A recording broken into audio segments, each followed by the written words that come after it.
إلا من أتى الله بقلب سليم.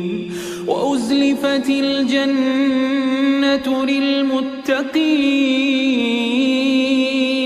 وبرزت الجحيم للغاوين